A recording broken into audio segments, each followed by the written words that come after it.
Um, okay, I'll start with ABS-CBN. Of course, ABS-CBN, I remember 2020, I made a promise. Sinabi ko sa ABS-CBN na hindi kita iiwan.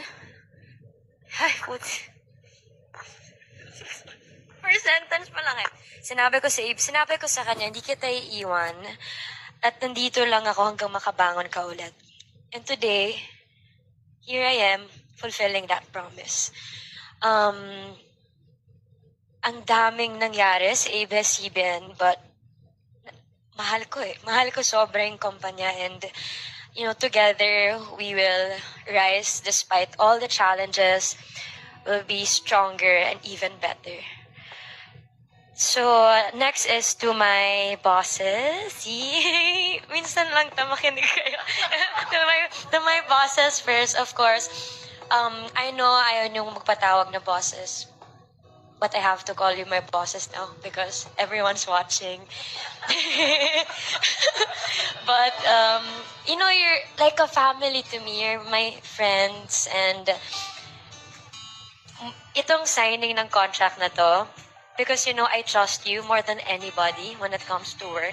This is the perfect home for growth, ABS-CBN, and you guys. But I'm signing this contract to seal the friendship. Yeah, this is really for the friendship. Hindi ako magsistay dito sa ABS nung malaking parte sila kung bakit ako nandito. Hindi ako makakatulog pag makita ko yung mga to. Tapos iiwan ko sila. Hindi ko kaya. It's my appreciation because ang hirap dito sa industry na to. It's very hard, but these people, grabe, sinuportahan nila. So thank you for making time to get to know me, to understand me. And thank you for supporting my decisions in everything that I do. Yeah, yun lang muna. Yun lang muna.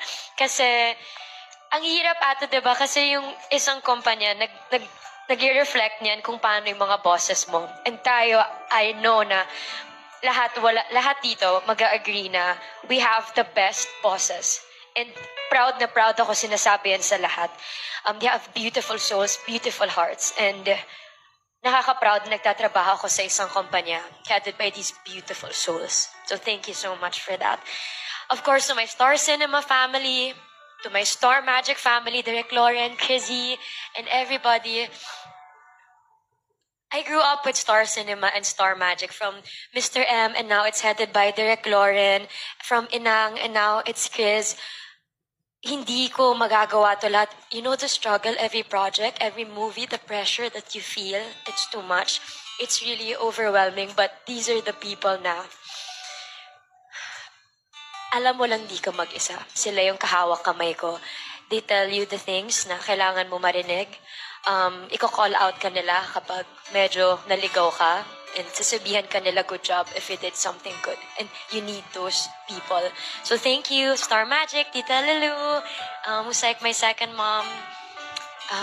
And to Derek Lauren, Star Magic, and everybody, you know who you are. Hindi ko na yun kailangan sabihin. Maraming salamat. Next, okay, maybe I'll say thank you to my friends and my family. Grabe yung pagpapahalaga ko sa mga tao na yun ngayon. So lahat na wala sa video, alam niyo din kung sino kayo. Hindi ko na yun kailangan isa-isahin. Last year was very, very hard time for me. And it's so hard to find real friends in the industry. So eto lang, pinrove lang nila na, possible pa rin na makahanap ka ng mabubuting tao sa industriya, on and off cam, and good people. Nandyan sila lahat. And they make my life lighter. They make everything so much better. Up until now, I'm smiling every day. I'm excited to see them. I'm excited to go home to see my family. I'm excited to go out to meet and, hang out with my friends. Sila yung mga nandyan, especially nung pinakakailangan ko sila. So, thank you for staying and thank you for being with me throughout all this. Grabe na talaga to. We got you, Kath. We got you. Next to My fans, my fans. Um, alam ko na naging mahirap din sa inyo, especially last year.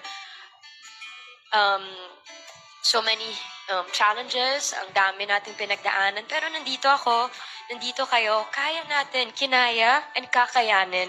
So don't worry about anything, don't worry about me.